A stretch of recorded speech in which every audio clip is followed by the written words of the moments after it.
Naruto के 925 plus episodes में जिंचुरिकीज के बारे में बहुत सारी चीजें दिखाई गई हैं, जिन्हें एब्जॉर्ब करना और भेजे में स्टोर रखना एक बहुत मुश्किल काम है। वैसे भी हम एनिमे एंजॉय करने के लिए देखते हैं, ना कि इसे स्टडी करने के लिए। यूपीएससी में नहीं आता है, ये आता तो अच्छा रहता, कम से कम एक जॉब तो होती। एनीवेज, इस वीडियो में हम देखेंगे कि जिंचुरिकीज क्या होते हैं, कहाँ पाए जाते हैं, क्या खाते हैं, किस सीजन माइग्रेट करते हैं, एक्सेट्रा। और मैंने मांगा चैप्टर्स नहीं एपिसोड्स इसलिए बोला क्योंकि ये वीडियो मांगा स्पॉइलर फ्री रहने वाली है, क्योंकि जिंचुरिकीज के बारे में बहुत सारी इन्फॉर्मेशन है जिसे एक वीडियो में बता पाना बहुत मुश्किल है, वीडियो बहुत लंबा हो जाता। सो ये वीडियो पार्ट्स में रिलीज होगी। इस फर्स्ट पार्ट में हम जिंचुरिकीज के ओरिजिन और उनके डिफरेंट ट्रांसफॉर्मेशंस को देखेंगे। आगे के पार्ट्स में हम नॉन जिंचुरिकीज, सूडो जिंचुरिकीज, जिंचुरिकीज की एबिलिटीज और उनके ड्रॉबैक्स देखेंगे। With all this let's start the video. Origin. जब ओत्सुत्सुकी कागुया 10 टेल्स के साथ एक मिलेनियम पहले तबाही मचा रही थी, तब उसके दोनों बेटे हागोरोमो और हामुरा ने मिलकर 10 टेल्स और कागुया को हराया और हागोरोमो के अंदर 10 टेल्स को सील कर दिया। तो इस तरह से बना पहला jinchuriki of 10 tails to be precise. लेकिन एक दिन हागोरोमो ने अपने अंदर सील हुए 10 टेल्स को 9 टेल बीस में स्प्लिट करने का सोचा। इसके लिए उसने creation of all things technique और यिन यांग रिलीज यूज किया, जिसमें यिन से उसने 9 टेल बीस की स्पीड बनाई और यांग से उनकी फिजिकल बॉडी, और क्रिएशन ऑफ ऑल थिंग्स से इस इमेजिनेशन को रियलिटी में बदला। ये यिन यांग भी काफी ऑसम और कॉम्प्लिकेटेड टॉपिक्स हैं, इन पर भी एक दिन वीडियो लाऊंगा। मरने से पहले हागोरोमो और उसके डिसिपल्स ने वर्ल्ड के 9 रीजन्स में टेल बीस को रखने के लिए टेम्पल्स बनाए, ताकि इन्हें वापस 10 टेल्स में कन्वर्ट होने से रोका जा सके और इन रीजन्स के बीच पावर बैलेंस भी मेंटेन किया जा सके। जैसा कि आप जानते हैं कि हम ह्यूमंस कैसे हैं, कुछ टाइम बाद इन टेल बीस को वॉर में वेपन्स की तरह यूज करने लगे। फिर एक दिन सेंजू हाशिरामा ने इन्हें कैप्चर कर लिया। ऐसे ही नहीं, इसे गॉड ऑफ शिनोबी कहते हैं। ये टेल बीस जिस लिए बनाए गए थे, हाशिरामा ने उसी काम के लिए नहीं यूज किया, that is to maintain power balance for peace, जिसके लिए हाशिरामा ने फर्स्ट कागे समिट में इन्हें विलेजेस को बांटा। इसके बाद फिर से जिंचुरिकीज का एग्जिस्टेंस रिज्यूम हुआ, जब इन विलेजेस ने टेल बीस को ह्यूमंस के अंदर सील करना शुरू कर दिया। अलग अलग विलेजेस अलग अलग सील्स यूज करते थे। लाइक कोनोहा में 8 ट्राइग्राम सीलिंग स्टाइल यूज होता था, कुमोगाकुरे में आयरन आर्मर सील यूज होती थी। लेकिन अभी भी ह्यूमंस तो ह्यूमंस ही है। जैसे टेल बीस्ट को बस वेपन्स की तरह यूज करते थे, उसी तरह जिंचुरिकीज को भी वेपन्स की तरह यूज किया जाता था। उन्हें ह्यूमंस की तरह नहीं, बस मिलिट्री वेपन की तरह देखा जाता था। ये जिंचुरिकीज की जिंदगी इतनी झंड है कि इंडियन आइडल में आते तो बिना गाय ही जीत जाते। लेकिन फिर भी कुछ जिंचुरिकी मेहनत करके लोगों की रिस्पेक्ट और एक्नॉलेजमेंट पा लेते हैं, लाइक गारा एंड नारुतो। ट्रांसफॉर्मेशंस। जिंचुरिकीज भी पावर रेंजर्स की तरह अलग अलग मोड्स में ट्रांसफॉर्म हो सकते हैं, और इन ट्रांसफॉर्मेशंस में उनकी एबिलिटीज उनके बीजू जैसी होती जाती है, साथ ही साथ उनका अपीयरेंस भी, और ये अपने बीजू जैसे बनते जाते हैं। ये जिंचुरिकी कंट्रोल पर डिपेंड करता है कि वो इन ट्रांसफॉर्मेशंस में खुद पर कंट्रोल रख पाएगा या एनिमल इंस्टिंक्ट्स के अकॉर्डिंग रिएक्ट करेगा। इस फॉर्म में जिंचुरिकी अपने बीजू का चाकरा थोड़ा रिलीज करते हैं और उससे आसपास रेडिश गैस जैसा चाकरा आ जाता है, और उनकी बॉडी में भी थोड़े फिजिकल चेंजेस आते हैं। लाइक नारुतो के प्यूपिल्स कुरामा जैसे स्लिटेड हो जाते हैं, उनका कलर भी रेड हो जाता है, उसके नेल्स और कैनाइन्स लॉन्गर और शार्पर हो जाते हैं, उसके हेयर्स भी लॉन्गर और स्पाइकी हो जाते हैं। लेकिन उताकाता जो कि 6 टेल्स का जिंचुरिकी था, उसका सिर्फ आई कलर ही चेंज होता है। और क्या उम्मीद थी इससे, फैडी थोड़ी ना हो जाएगा साइकिल जैसे दिखने के लिए। और मूवी में मेनमा में सिर्फ ये फिजिकल चेंजेस दिख रहे थे, उसमें से वो रेड चक्रा रिलीज नहीं हो रहा था। इस फॉर्म में यूजर फिजिकली एनहांस हो जाता है, इंक्लूडिंग देयर हीलिंग। इस एक्स्ट्रा चक्रा से यूजर की चक्रा सप्लाई भी हो जाती है, और वो इस चक्रा को थोड़ा मैनिपुलेट भी कर सकता है। लाइक नारुतो अपने पंचेस और रोज से शॉक वेव्स क्रिएट कर सकता है। इस फॉर्म के नॉन यूजर्स हैं नारुतो, सोरा, उताकाता और मेनमा। Version 1 form. इस फॉर्म को जिराया डीमन फॉक्स क्लोक बोलता था। इस फॉर्म में यूजर के अराउंड एक चक्रा क्लोक आ जाता है। ये क्लोक फिजिकल प्रोटेक्शन देता है, लेकिन अगर ज्यादा यूज किया गया तो यूजर को हार्म भी कर सकता है। इनिशियल ट्रांसफॉर्मेशन में जो फिजिकल चेंजेस आए थे, वो इस फॉर्म में थोड़े और बढ़ जाते हैं। एज एक्सपेक्टेड, इस मोड में यूजर थोड़ा और अपने बीजू जैसा दिखने लगता है। इस क्लोक से हैंड्स के अराउंड पॉज बन जाते हैं, एक्स्ट्रा हाथ निकल आते हैं और एक्स्ट्रा टेल्स भी निकल आती हैं। जितनी ज्यादा टेल्स उतनी ज्यादा स्पीड, स्ट्रेंथ और चक्रा, और उतना ही ज्यादा बर्जर्क। किलर बी के केस में ग्यूकी वाले हॉर्न्स फॉर्म हो गए थे। इस चक्रा क्लोक का नेचर डिपेंड करता है इस बात पे कि जिंचुरिकी का अपना बीजू पर कंट्रोल है या नहीं। जिंचुरिकी का अपने बीजू पर कंट्रोल नहीं है तो इस बीजू के चक्रा से ये क्लोक बनेगा। लाइक नारुतो का क्लोक टच करने से लोगों की स्किन बर्न हो जाती थी। इस क्लोक से जिंचुरिकी खुद भी कवर्ड होता था। लेकिन जब नारुतो और कुरामा के बीच अंडरस्टैंडिंग डेवलप हो जाती है, तब इस क्लोक के हार्मफुल इफेक्ट्स खत्म हो जाते हैं, और नारुतो ये क्लोक दूसरों के साथ शेयर भी कर सकता है, जिससे वो लोग भी इस क्लोक की एबिलिटीज यूज कर सके, जो कि हमने 4th ग्रेट निंजा वॉर में देखा था। ये क्लोक अमातेरासु से भी बचाता है। वर्जन 1 में जाने का एक और मेथड है जो कि किलर भी यूज करता है। किलर भी ग्यूकी की बजाय अपना खुद का चक्रा यूज करता है ये क्लोक फॉर्म करने के लिए। इस फॉर्म के नॉन यूजर्स हैं Naruto, Killer B, Kinkaku, Ginkaku, blue B, Sora, Utakata और रिन। इस फॉर्म में सिर्फ गेम में ही ट्रांसफॉर्म हुई थी, क्योंकि एनिमे में ये अपनी जिंचुरिकी पावर्स यूज नहीं कर पाई थी। Version 2 form. इस ट्रांसफॉर्मेशन में बीजू का चक्रा ह्यूमनॉइड शेप में आ जाता है और काफी डार्क रेड भी हो जाता है। बीजू के फिजिकल कैरेक्टरिस्टिक्स और सिग्निफिकेंट हो जाते हैं। लाइक नारुतो के बॉडी येस डेवलप हो जाते हैं, 3 टेल्स जिंचुरिकी की शेल डेवलप हो जाती है। वर्जन 2 में सिर्फ एंटर करने से ही काफी एनर्जी रिलीज होती है। लाइक जिंचुरिकी के नीचे क्रेटर बन जाता है और रेस्ट्रेंट्स डिस्ट्रॉय हो जाते हैं, और as expected expected strength, speed और चक्रा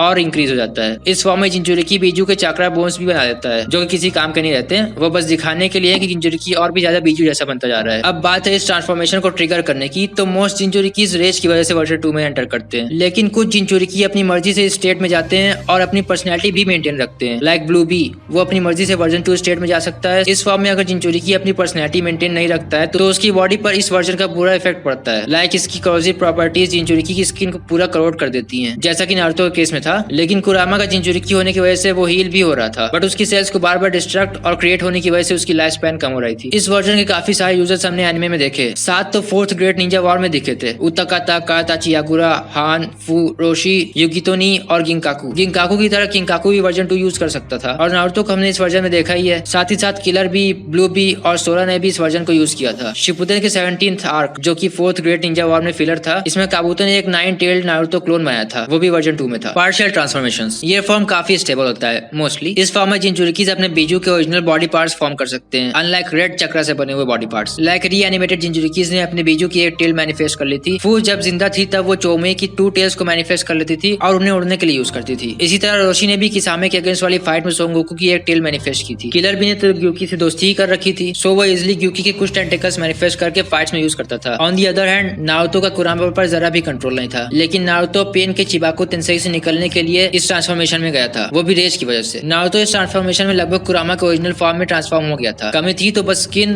फर और एक 9th टेल की, लेकिन बाद में कुरामा के साथ अंडरस्टैंडिंग डेवलप करने के बाद नारुतो भी दूसरे जिंचुरिकीज की तरह सिर्फ टेल्स मैनिफेस्ट करता था। इसी तरह गारा भी चुनिंग एग्जाम्स आर्क में रेज में आने पर इस फॉर्म में ट्रांसफॉर्म हुआ था। ये लगभग शुकाकू के छोटे फॉर्म में कन्वर्ट हो गया था। दूसरे जिंचुरिकीज इस फॉर्म में जाने के लिए चक्रा यूज करते हैं, लेकिन गारा सैंड यूज करता था। इसमें उसका डिफेंस और भी ज्यादा बढ़ गया था। इसमें उसने पेपर बॉम्ब वाले कुराई से दिए गए 1000 years ऑफ डेथ जुत्सु को भी झेल लिया था। टेल्ड बीस्ट मोड, अगर कोई जिंचुरिकी अपना बीजू फुल्ली रिलीज कर दे, दैट इज उसकी सील ब्रेक होने पर, तो बीजू उसकी बॉडी से बाहर आ जाता है और जिंचुरिकी की डेथ हो जाती है। लेकिन अगर कोई जिंचुरिकी अपने बीजू को कंट्रोल करे या उसके साथ हार्मोनी में हो, तब वो बीजू मोड या टेल्ड बीस्ट मोड यूज कर सकता है। इस मोड में जिंचुरिकी फुल्ली अपने बीजू में ट्रांसफॉर्म हो जाता है, जैसे कि बीजू की बॉडी हो और जिंचुरिकी का माइंड हो। और अगर गारा का केस देखें तो उसने चुनिंग एग्जाम्स में ये मोड यूज किया था। इसके लिए उसने शुकाकू की बॉडी को चक्रा से नहीं बल्कि सैंड से बनाया था और शुकाकू को कंट्रोल देने के लिए खुद को सुला दिया था। इसी तरह दूसरे जिंचुरिकी भी इस मोड में अपने बीजू को कंट्रोल पास कर सकते हैं। नी युगितो अपनी मर्जी से इस मोड में ट्रांसफॉर्म हुई थी जब काकुजू और हिदान उसे कैप्चर करने आए थे, लेकिन इस टाइम माताताबी का साइज बहुत कम था। बट जब युगितो ने 4th ग्रेट निंजा वॉर में इस मोड को यूज किया था, काकुजू और हिदान के अगेंस्ट फाइट में ये तो नहीं पता चल पाया कि युगितो का इस स्टेट में माताताबी पर कितना कंट्रोल था, लेकिन उसने एक बार नेकोबा की पावर एनसाइक्लोपीडिया में माताताबी का पावर प्रिंट दिया था। सो आई थिंक युगितो का माताताबी पर इस स्टेट में काफी कंट्रोल था। इसी तरह उताकाता ने भी टेल्ड बीस्ट मोड को त्सुचिगुमो कुंजुत्सु के एक्सप्लोजन को एब्सॉर्ब करने के लिए यूज किया था, जिससे पूरा विलेज बर्बाद किया जा सकता है। नारुतो का टेल्ड बीस्ट मोड अलग है, जो कि हम नेक्स्ट सेक्शन में देखेंगे। शिपुदेन की मूवीज रोड टू निंजा और द लास्ट में हमने देखा था कि नारुतो कुरामा को अपनी बॉडी के बाहर मैनिफेस्ट कर सकता है। टेल्ड बीस्ट मोड का यूनिक यूजर है मेका नारुतो, जो कि शिपुदेन के एपिसोड 376 में दिखा था। ये एपिसोड भी सिर्फ एक फिलर था। ये नारुतो के video game Naruto Shippuden Ultimate Ninja Storm Revolution में भी है। मेका कुरामा बिल्कुल पावर रेंजर्स वाली फीलिंग दे रहा था। यूनिक ट्रांसफॉर्मेशंस, इनमें से पहला है कुरामा चक्रा मोड। कुरामा चक्रा मोड और 9th चक्रा मोड, या सबसे अच्छा शॉर्ट में केसीएम। शो का मेन कैरेक्टर होने की वजह से नारुतो के पास बहुत सारे ट्रांसफॉर्मेशंस हैं, जिनमें से कुछ यूनिक हैं जिन्हें सिर्फ ये यूज कर सकता है, लाइक केसीएम। ये मोड नारुतो कुरामा के साथ हार्मनी एस्टैब्लिश करने के बाद एक्सेस कर पाया था और एज एक्सपेक्टेड इस फॉर्म में नारुतो की पावर काफी बढ़ गई थी और काफी सारी एबिलिटीज भी मिली थी। इस मोड में आने के बाद नारुतो बीजू मोड में जब जाता है तो दूसरी जिंचुरिकीज की तरह वो अपने बीजू में फुली ट्रांसफॉर्म नहीं होता, बल्कि अपने चक्रा क्लोक को एक्सटेंड करके उससे कुरामा जैसा बना देता है और उसी के साइज का भी रहता है। केसीएम के बारे में बहुत सारी चीजें हैं जिन्हें की दूसरे वीडियो में एक्सप्लेन करूंगा। इस वीडियो के लिए केसीएम के बारे में इतना काफी है। Baryon mode, Baryon mode KCM का फाइनल फॉर्म जैसा है। इसके बारे में मैंने अलग से डिटेल्ड वीडियो भी बना रखा है, जिसे आई बटन पर क्लिक करके देख सकते हो। यह लिंक मैंने डिस्क्रिप्शन में भी दिया है। 10 टेल्स जिंचुरिकी, 10 टेल्स तो खुद ही स्पेशल है और इसलिए इसके जिंचुरिकी का नॉर्मल फॉर्म ही स्पेशल है। सभी 10 टेल्स जिंचुरिकी की बॉडी ओत्सुत्सुकी जैसी व्हाइट हो जाती है। ऐसी और भी इंटरेस्टिंग बातें हैं 10 टेल्स जिंचुरिकी के बारे में, जिन्हें डिटेल में इस वीडियो के नेक्स्ट पार्ट्स में देखेंगे। इस वीडियो में काफी सारी इन्फॉर्मेशन थी। हमने जिंचुरिकीज का ओरिजिन देखा और काफी सारे फॉर्म्स देखे और काफी सारे फॉर्म्स देखे जिंचुरिकीज के, like version 1, version 2, partial transformation, tail beast mode etcetera etcetera. ये वीडियो देखने के बाद पक्का यूपीएससी क्रैक करके आईएएस वाईएएस बन जाओगे। कौन कहता था कि एनिमे वेस्टेज ऑफ टाइम है? लेकिन जैसा कि मैंने वीडियो के शुरू में बोला था,